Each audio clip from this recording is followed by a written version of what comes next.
We've all got that picture in our heads, right? That future version of ourselves. A little calmer, maybe stronger, definitely more focused. But man, the gap between wanting to be that person and actually being that person, it can feel like a canyon. So many of us get stuck before we even really start.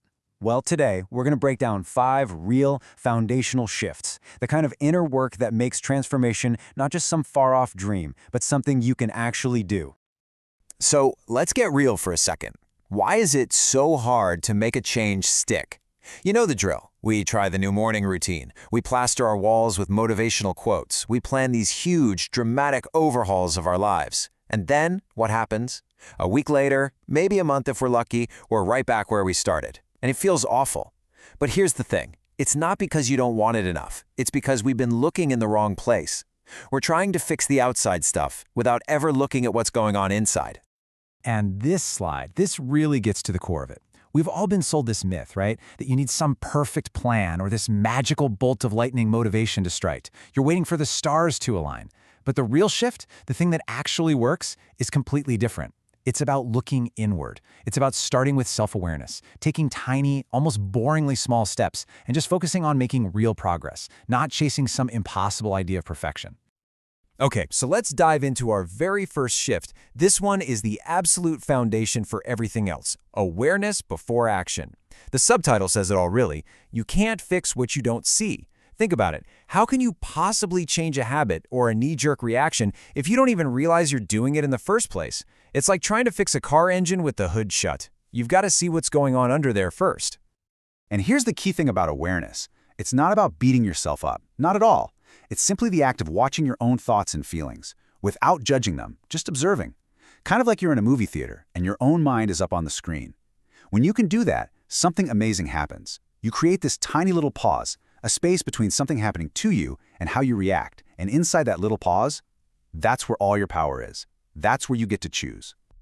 So how does this actually work in real life? Well, it breaks down into these 4 simple steps. First, you just notice. That's it. I just did that thing again. Then you get a little curious. You try to understand. Okay, why did I do that? What was the trigger? Once you see it, then you can consciously choose to do something different next time. And when you keep making that new choice over and over again, that's how you get real, lasting change. It's this simple, but incredibly powerful loop. All right, so you've got awareness. You can see what's happening. But that's just step 1. Now you need the engine to actually move forward. And that brings us to shift number 2, discipline over motivation. Look, we all love motivation. It feels fantastic, but let's be honest, it's a flaky friend. It shows up when it wants to and disappears without warning. Discipline? Discipline is the one who shows up for you, rain or shine, every single day. And let's be super clear about what discipline is. It has almost nothing to do with feeling hyped up or inspired. It's just the quiet choice to show up. It's doing that 5-minute workout when you'd rather stay on the couch. It's writing just 1 paragraph when your brain feels like mush. It is simply honoring the promise you made to your future self, especially when you don't feel like it. I love this quote because it just nails it. Discipline builds the life motivation promises. Think about that. Motivation is the flashy architect who shows you these gorgeous, exciting blueprints for your life. It sells you the dream. But discipline is the crew that shows up at 6 a.m. every day with their hard hats and their lunch pails and actually starts laying the bricks, one by one, day after day. That's how things actually get built. Okay, on to our 3rd shift, and this one is a serious game changer. It's an accelerator. We need to talk about your environment and how it shapes who you are. So often we think of self-improvement as this epic battle of willpower, gritting our teeth and pushing through. But what if you could rig the game so you didn't have to fight so hard? Your environment is doing that for you right now. It's either a headwind, making everything harder, or it's a tailwind, pushing you forward effortlessly. The magic word here is design. It means you get to be intentional about this. Seriously, take a look around you right now. What's on your desk? What's in your fridge? Who are the last 5 people you texted? Does the stuff you see on your phone feed your goals or your anxieties? Here's the hard truth. We don't rise to the level of our goals, we fall to the level of our systems and our environment. So the smartest thing you can do is build an environment that practically pulls you in the direction you want to go. This idea just flips the whole willpower thing on its head. Instead of just trying harder, you get to pull levers in the real world. It's so practical. You want to read more? Don't just try harder. Put a book on your pillow. You can't get into bed without moving it. Want to drink more water? Put a giant bottle on your desk. Want to scroll less? Bury those social media apps in a folder on your last home screen.